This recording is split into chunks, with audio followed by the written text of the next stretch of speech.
Nepotism নিয়ে যতই চেঁচানো হোক না কেন, একটা কথা ঠিক যে যাদের মধ্যে ট্যালেন্ট আছে তারা সবার মাঝখান থেকে ঠিকই উঠে আসে। যেমন রাজকুমার রাও আর তৃপ্তি, এরা শুধু নামে নয়, এদের কাজ দিয়ে এদের নাম প্রমাণ করেছে।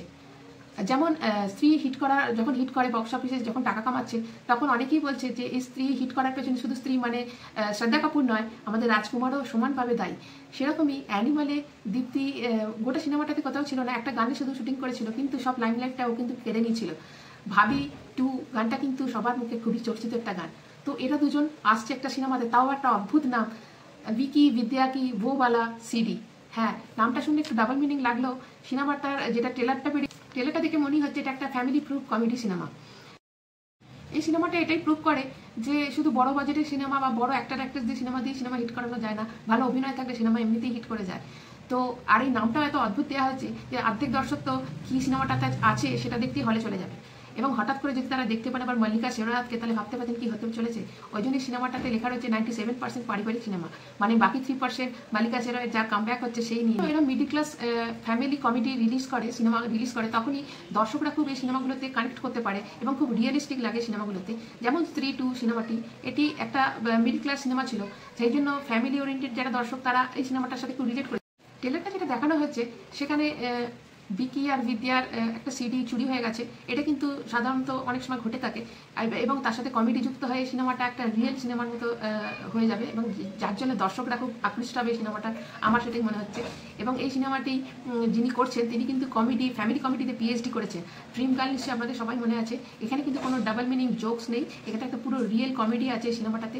সেরকমই রাজের এই সিনেমাটাও এরকমই করতে চলেছে, কিন্তু এর সাথে আরও যুক্ত হয়েছে থ্রিল এবং সাসপেন্স, যার জন্য সিনেমাটি আরও বোধহয় হিট করতে চলেছে। সিডি কার কাছে আছে বা কে চুরি করেছে ট্রেলারটাতে কিন্তু বলা হয়নি, তার জন্য আমাদের সিনেমাটা রিলিজ করার জন্য ওয়েট করতে হবে। এটা থেকে বোঝা যাচ্ছে যে সিনেমাটার মধ্যে অনেক বড় টুইস্ট আছে, এবং এই ট্রেলারটা 3.5 মিনিটের, কিন্তু এই কোথা দিয়ে টাইমটা কেটে যাচ্ছে এটা কিন্তু বোঝা যাচ্ছে না, হট করে ট্রেলারটা শেষ হয়ে যায়, মানে এতটাই ইম্প্যাক্ট ফেলেছে আমাদের মনে। এতে কি বোঝা যাচ্ছে সিনেমাটা হয়তো ফার্স্ট ডেতেই 50 কোটি টাকা হয়তো প্রথম দিনই বক্স অফিসে হিট করতে পারবে না, কিন্তু লং টার্মে এই সিনেমাটি 100 কোটি টাকা ছুঁয়ে যায়। সব থেকে বড় প্রবলেম হতে চলেছে জিগরা মানে আলিয়া ভাটের, কারণ দুটো সিনেমা একই দিনে রিলিজ করছে 11 অক্টোবর 2024 সাল। ওখানে যেমন বড় অ্যাক্ট্রেস, বড় বাজেট এবং বড় প্রডিউসার রয়েছে, এখানে একটা middle class comedy family oriented drama রয়েছে, এবং দর্শকরা সাধারণত কিন্তু ফ্যামিলি ওরিয়েন্টেড ড্রামা দেখতে, কমেডি দেখতে বেশি পছন্দ করে। তো সেই দিক থেকে কিন্তু এই বিকি বিদ্যা কি বোওয়ালা সিডি কিন্তু এগিয়ে রয়েছে।